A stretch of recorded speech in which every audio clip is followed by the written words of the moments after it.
We all look for toughness. We all want it, but we look for it in a comfortable environment. Don't allow your emotions to control you. We are emotional, but you want to begin to discipline your emotion. If you don't discipline and contain your emotions, they will use you. One of the things that men should do as they mature is transform themselves into monsters, but also become civilized at the same time. I viewed myself as the weakest person on the planet Earth. My goal in life was to, in my mind, believe I'm the hardest man alive. For example, lots of my clients, my clinical clients, are too agreeable. And what happens is they're resentful and they don't know how to stand up for themselves. And it's because they're very compassionate by nature. And so if you're entering into a negotiation with them, they'll let you win. Well, that's not so good because, you need to win too. You will not find toughness in a comfortable environment. Those of you who are listening to this, whoever hear this, you will not find it. I was trying to look for it everywhere. The only way you find it is to drown yourself in a position where you're just out of sorts, where you can't swim and you're drowning. Where you're drowning. You're drowning in life. But you say, you know what, man? That. I'm gonna figure out how to fucking backstroke or fucking something. Especially if you're in an organization of adults where there's a struggle, right? As a basis for negotiation between adults, sorry, it's insufficient. You have to be a bit of a monster so that you can say no. Your mind goes on automatic, just like a garden. Weeds don't have to have any encouragement to grow. You don't have to water them. They don't have to get sunshine. They don't have to have fertile ground. They will grow through the cracks of a sidewalk. But if you want to grow orchids or roses or any kind of exotic flowers, there are special processes and procedures you must go through. When you quit, your mind does this. When you quit, your mind says, we're done. So it doesn't expand. There's no expansion when you quit. When you say, fuck you, this sucks, I'm drowning, I'm miserable, I'm suffering, I'm broken, but I'm not going anywhere. What happens to your mind is it does this. It says, fuck, he's not leaving. So we gotta expand. We gotta figure this fucking thing out. So then these compartments in your brain start to they have to work.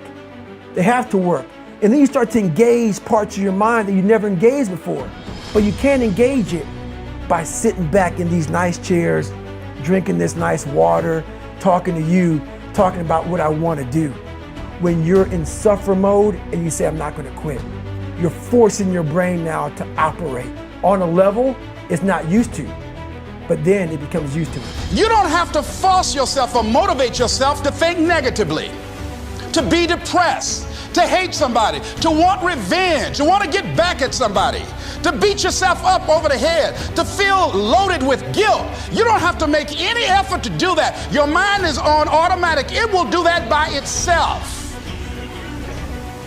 But if you want to begin to move into your own personal greatness, if you want to begin to really enjoy a happy, successful, healthy life, you've got to be willing to go against the tide. You've got to be willing to harness your will and say, in spite of this, I'm in control here.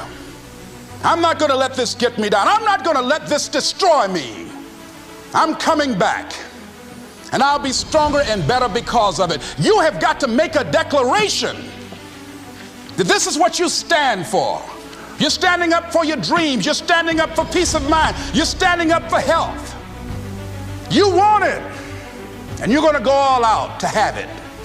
It's not going to be easy. When you want to change, it's not easy. If it were in fact easy, everybody would do it. But if you're serious, you'll go all out. You want to be in control of your mind. Emotional people, they're wrecked. They control, that emotion controls everything you do. Yeah. And what emotional people do is, like for instance, I always say this, they can have a beautiful life. Husband and wife, kids, everything they want. But it's the one thing that they don't have that makes them emotional. So that emotion makes them focus on what they don't have. Emotion makes them focus on everything negative, everything. Pity party, woe is me, this didn't happen. So your mind loves that. It loves talking to other people. Oh, this is all fucked up, man. You know, think about it.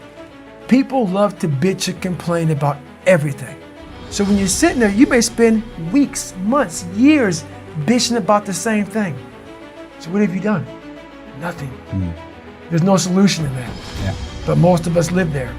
Oh, this other guy got the pay raise, the other guy got this, the other guy got that. And we live in this emotional state of, woe is me. Nothing gets accomplished.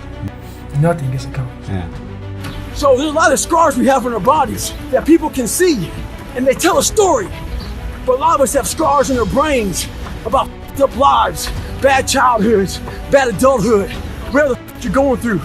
Those scars in your brain we don't talk about, we hide. Scarring is proof that our past is real. But the one thing we do is we allow it to control our lives. And we get off the log.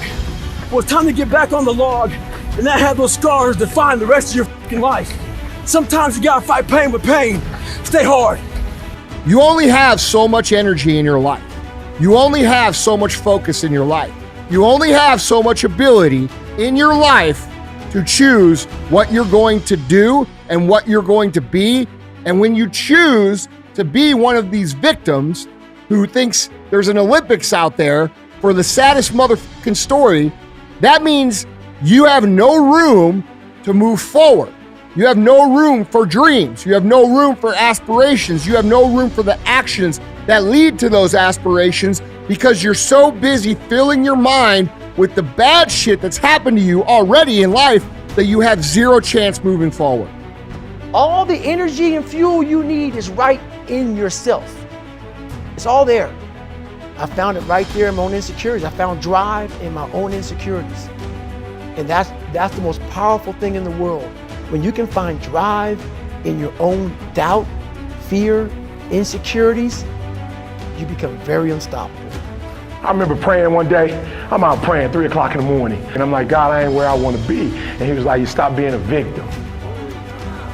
I said, what you mean a victim? Well, it ain't my fault my mom got pregnant at 17. It ain't my fault my daddy wasn't there. It ain't my fault they couldn't get along. It ain't my fault. He said, boy, you grown. You ain't 10 no more.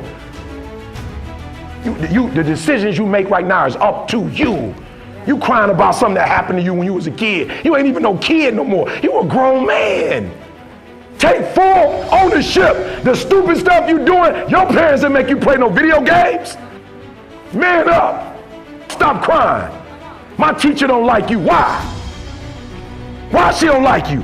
Maybe you talk too much. Maybe you disrespectful. Why don't say she don't like you? Go look in the mirror and take full ownership. Why does she not like me? Most of this generation quits the second they get talked to. You did this wrong, or they get yelled at.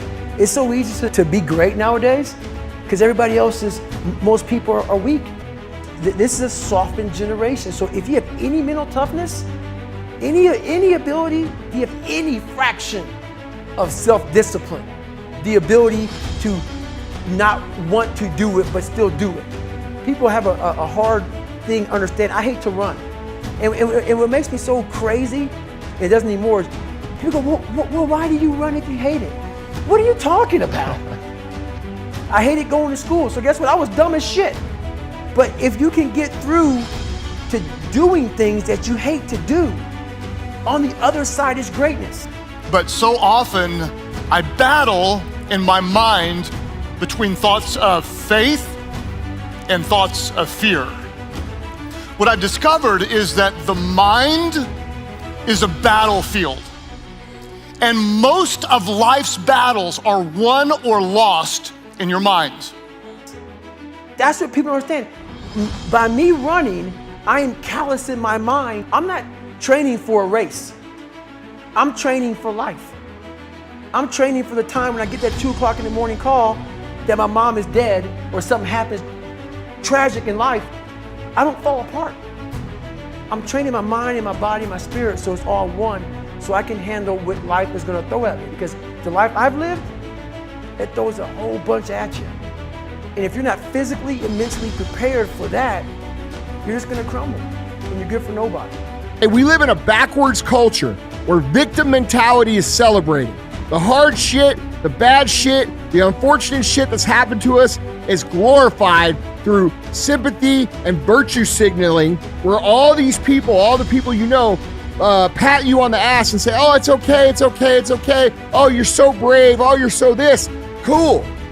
Maybe you are. But that shit will eventually keep you from getting the life that you actually want. You can look forward or you can look backwards, but you can't look both ways at the same motherfucking time.